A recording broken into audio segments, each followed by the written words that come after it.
तो बच्चों आज हम लोग इस शुरू करने वाले हैं पीडियाट्रिक हेल्थ के बारे में। जैसे हमने न्यूट्रास्यूटिकल शुरू किया, न्यूट्रास्यूटिकल न्यूट्रा मतलब होता है न्यूट्रिशन और सूटिकल्स मतलब होता है जब न्यूट्रिशन, देखो क्या हम लोगों ने कहा था न्यूट्रास्यूटिकल्स को, देखते हैं। न्यूट्रा मतलब न्यूट्रिशन, सूटिकल्स मतलब फार्मास्यूटिकल्स। किसी फार्मास्यूटिकल्स किसी दवाई के द्वारा अगर हमारे न्यूट्रिशन को पूरा किया है उसे न्यूट्रास्यूटिकल्स, रिवाइटन एच हेल्थ सप्लीमेंट के कह सकते हैं इसे, सही सामान्य भाषा में, ठीक है। ये हम लोगों ने शुरू किया था। Any substance that is food और a part of provided medical और health benefits include prevention and treatments of disease, ठीक है। ये हम लोगों ने न्यूट्रास्यूटिकल्स पढ़ लिया था। न्यूट्रास्यूटिकल्स के बाद हमने न्यूट्रास्यूटिकल्स के कुछ एग्जांपल्स पढ़े थे, प्लांट्स एनिमल्स के कहाँ से होता है। कुष्मांड डबले पढ़ा था।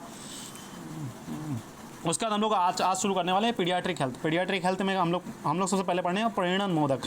प्रेरणन मोदक के घटक द्रव्य हम लोग पढ़ेंगे। परियाल वाले चिरौंजी होती है, एस्टी मधु होती है, लाजा होता है, शीतोपल मिश्री होती है, मधु माने शहद होता है, ठीक है। प्याला मिश्री और मधु, प्याला मिश्री का मधु ने पिया, ठीक है। इस तरीके से आप याद कर सकते हैं, और भी तरीका बना सकते हैं। बच्चों में पोषक तत्व बढ़ाने के लिए इसका प्रयोग करते हैं। अगर बच्चों में न्यूट्रिशन की कमी हो रही है या मल न्यूट्रिशन हो रहा है तो इसका हम लोग प्रयोग करते हैं। इसमें प्रोटीन्स, कार्बोहाइड्रेट, मधुरस पाया जाता है, ठीक है। निर्माण विधि क्या है? सर्वप्रथम परियाल मज्जा लें, चिरौंजी का मज्जा लें, फिर गाढ़ी चाशनी बनावें, थिक शुगर सोल्यूशन बनाना है, फिर इसमें बाकी द्रव्य मिलाएं, पकाकर इसे सेमी सॉलिड जैसा बना लें, ठीक है। अवले जैसा कुछ बनाना है आपको।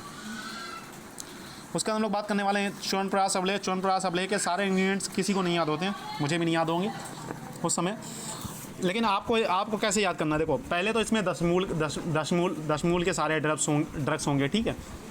उसके बाद इसमें जीवनीय महाकषाय के शुरू के 6 इंग्रेडिएंट्स होंगे, जीवक, ऋष्भक, मेधा, महामेधक, ठीक है।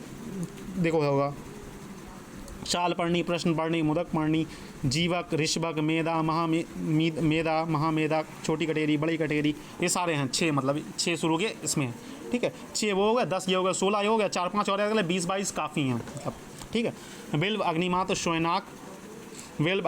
शोयनाक, काशमाट, पाटला, शालपर्णी, प्रश्नपर्णी, मुदकपर्णी, माशपर्णी, जीवक, ऋषभक, मेधा, छोटी कटेरी, बड़ी कटेरी, उत्पल, चंदन, हरितकी, जीवंती, अंगरू, काकोली, भूमि अम्लकी, द्रक्षा, प्रकट सिंगी, शाटी, मुस्ता, पुनर्वा, अमृता मतलब गिलोय, पुष्कर मूल, बिदारी कंद, वाशामूल, छोटी इलायची, काकनाक्सा, गोक्षूर, पिपली और रिद्धि, ठीक है। ये 36 इंग्रेडिएंट अगर किसी को याद हो सकते हैं बहुत अच्छी बात, नहीं याद होते हैं तो एटलीस्ट 25-26 से भी काम चल जाएगा। 16 तो आपको याद होगा, 5-6 आप रट लीजिएगा, काम चल जाएगा, ठीक है। ये समस्त द्रव्य पृथक एक पल यानी कि 48 ग्राम लेकर इनको यवकूट कर लेना है। उसके बाद इसके बाद आंवला लेना है 500 नग।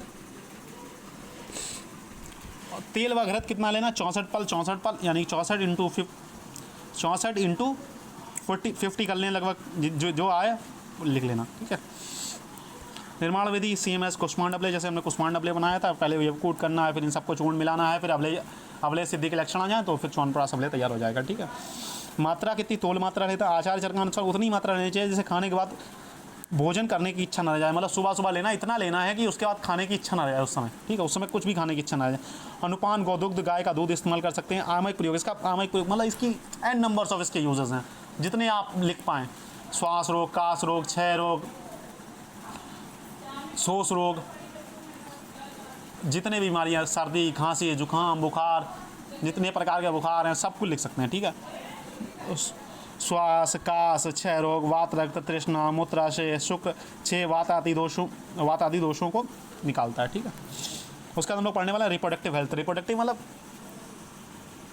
गर्भ जनन संबंधी विकारों में स्त्री अधिकतर इसका स्त्रियों में इस्तेमाल करते हैं। इसके घटक द्रव्य क्या? हरितकी है, विविधकी है, अमलकी है, पीत पुष्प है, रक्त पुष्प है, गुड़ुचि है, पुनर्वा है, शुक्रनाशा है, हरिद्रा है, दारू हरिद्रा, रसना है, मेधा है, शतावरी है। गोघृत 1 पार्ट लेना है। द्रव्य मतलब लिक्विड वाले हैं जो द्रव्य हैं। गोदुग्ध आपको 4 पार्ट लेना है और जल भी आपको 4 पार्ट लेना है। जितना गोदुग्ध लिए उतना ही जल ले लिए, ठीक है। फिर आपको क्या करना है? निर्माण विधि, पहले कल्क औषधियों को लेकर कल्क का निर्माण करें, फिर इसमें क्षीर, दुग्ध मिलावें, क्षीर की मात्रा में जल मिलावें, मंद अग्नि पर पाक करें। घृत सिद्धि, फिर इसमें घृत मिलाना, घृत सिद्धि लक्षण आने पर उतार लें, छान लें। लक्ष्मणा का पंचांग डालने पर इसमें विशेष गुणकारी होता है। अगर लक्ष्मणा एक पौधा होता है उसका अगर पंचांग लक्ष्मणा का पूरा पौधा अगर इसमें डाल देंगे तो ये ज़्यादा गुणकारी हो जाता है, ठीक है। मात्रा किस लिए आधा से 1 तोला लेना है, मतलब 24 to 48 ग्राम लेना है और रोज़ सुबह इसका सेवन करना है। इसका प्रयोग किस में करते हैं? योनिशूल, गर्भाशय को बल प्रदान के लिए, जैसे जो स्त्रियों का गर्भपात हो जाता है, मिसकैरेज वगैरह हो जाता है, उनमें ये काफ़ी अच्छा प्रभाव देगा, ठीक है। सभी जनन संस्थान से संबंधित विकारों में जितनी भी रिप्रोडक्टिव से रिलेटेड, मतलब फीमेल रिप्रोडक्टिव से रिलेटेड अगर जितनी भी डिसऑर्डर्स हैं उनमें ये इसका इस्तेमाल अच्छा होता है। ठीक है, इसका हम लोग बात करने का सौभाग्य शोंठी पाक। इसके घटक द्रव्य हैं केशरू है, सिंगाटक है, कमलगट्टा है, मुस्ता है, श्वेत जीरा है, कृष्ण जीरा है, जायफल है, जावित्री है, लवंग है, शेले है, नागकेसर है, तेजपत्र है, दालचीनी है, शाठी है, धातकी है, छोटी इलायची है, शताह है, धन्यक है, पिपली है, गजपिपली है, मारीच है, शतावरी है, लोह भस्म है, अभ्रक भस्म है, शुंठी है, शर्करा है, गोघृत है और गोदुग्ध है। कैसे याद करना है? शुंठी, मारीच, पिपली, उसके बाद है लौंग, तेजपत्र और दालचीनी। तेजपत्र नांग त्रिजातक हो गया, त्रिकटु हो गया, बाकी छोटी इलायची, बड़ी इलायची तो आप लोगों को वैसे याद हो जाएगा, पिपली के साथ गज पिपली याद हो जाएगा, अभ्रक भस्म, शर्करा, गोघृत और गोदुग्ध याद हो जाएगा। इसमें कितने हैं? इसमें वही 28 हैं, आप 15-16 भी याद कर लेंगे तब भी काम चल जाएगा। इसमें पता है न्यूट्रास्यूटिकल्स में इंपॉर्टेंट क्या है आपको, अगर इनके नाम भी नहीं याद होंगे तब भी कुछ नहीं, लेकिन इनकी जो प्रॉपर्टीज़ हैं, इनका जो आमयिक प्रयोग है वो काफ़ी इंपॉर्टेंट हो जाता है। ठीक है, क्योंकि हम लोग न्यूट्रास्यूटिकल से डील कर रहे हैं, ना कि हम लोग घटक मतलब वाले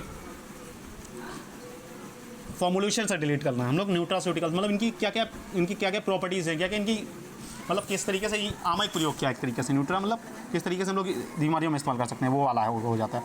सर्वप्रथम गोदुग्ध में शुंठी का सूक्ष्म चूर्ण डालकर खोआ बनावें, इसके बाद शुंठी युक्त खोआ को गोघृत में भर्जन करें, फिर शर्करा की चाशनी बनाकर उसमें उपरोक्त वर्जित खोआ एवं शीर्ष द्रव्यों का सूक्ष्म चूर्ण को अच्छी तरह से मिलाकर किसी पात्र में संग्रहित कर लें। मात्रा कितनी यानी 12 ग्राम। अनुमान क्या करना है?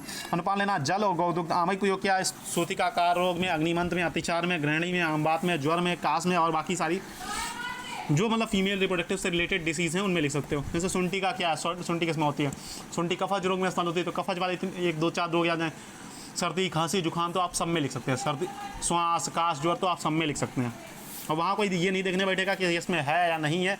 सर्दी, खांसी, जुकाम तो सारी चीज़ दूर करती हैं, तो वो सब में लिख सकते हैं। इसके बाद हम लोग बात कर रहे हैं, इसमें एक और आता है शतावरी घृत। शतावरी घृत में क्या लेना? शतावरी षोडश लेना, गोदुग्ध लेना, गोघृत लेना, जीरक लेना, रेशगंध लेना, मेदा लेना, महामेदा, काकोली, क्षीर काकोली, मुनक्का, देखो जीवक, रेशमक, मेदा, महामेदा, काकोली, क्षीर काकोली, ये सब आपको याद ऐसे याद हो जाएंगे। ठीक है, मुनक्का, मुलेठी, मुदक पर्णी, मांस पर्णी, बिदारी कंद, लाल चंदन, मिश्री, मधु, इसके सारे इंग्रेडिएंट्स याद हो जाएंगे, क्योंकि कहीं ना कहीं ये महाकषाय से रिलेटेड है। महाकषाय आप पढ़ चुके हो, फर्स्ट ईयर में भी पढ़ चुके हो और सेकेंड ईयर में भी आपके सिलेबस में है द्रव्य गुण में, तो याद हो जाएगा। इसमें कुछ ऐसा नहीं है जो नहीं याद होगा। ठीक है, शतावरी, षोडश, गोदुग्ध, गोघृत लें। ठीक है, 1 तोला 4 माशा वाली सभी औषधियों को लेकर कल्क बनावें, फिर क्वाथ, घृत, कल्क और दुग्ध इन सबको एकत्र मतलब मिलाकर घृत पाक करें। जब घृत सिद्धि हो जाए तब छान लें, फिर उसमें मिश्री तथा मधु मिलावें, सेवन हेतु उपयुक्त। ठीक है, मासक 3 से 6 मास लेना है, वही 3 से 6 मास अप्रॉक्सीमेटली, लगभग 1 मास लगभग ले लेते हैं, 2 ग्राम मान लेते हैं, तो भाई 10 से 12 ग्राम लेना है लगभग। मिश्री और गोदुग्ध इस्तेमाल कर सकते हैं। देखो मात्रा अगर आप थोड़ी बहुत इधर उधर हो जाएगा, अगर आप 1 कर्ष भी लिख देंगे तब भी चल जाएगा। ठीक, आमयिक प्रयोग सबसे उत्तम पौष्टिक शीतवीर वाजीकरण है, मतलब एफ्रोडिक प्रॉपर्टीज़ है। कहीं ना कहीं ये मतलब शतावरी घृत कहीं ना कहीं पुरुषों के लिए ज़्यादा अच्छा है। शीतवीर वाजीकरण है, ब्लीडिंग डिसऑर्डर्स को करता है, रक्त पित्त को करता है, अंगदाह को दूर करता है, पित्त, ज्वर, योनिशूल मतलब वेजिनाइटिस में दूर करता है, इन्फ्लामेशन ऑफ वेजाइना। ठीक है, आज यहीं तक रखते हैं, फिर कल हम लोग इस चैप्टर को ख़त्म करेंगे। ठीक है।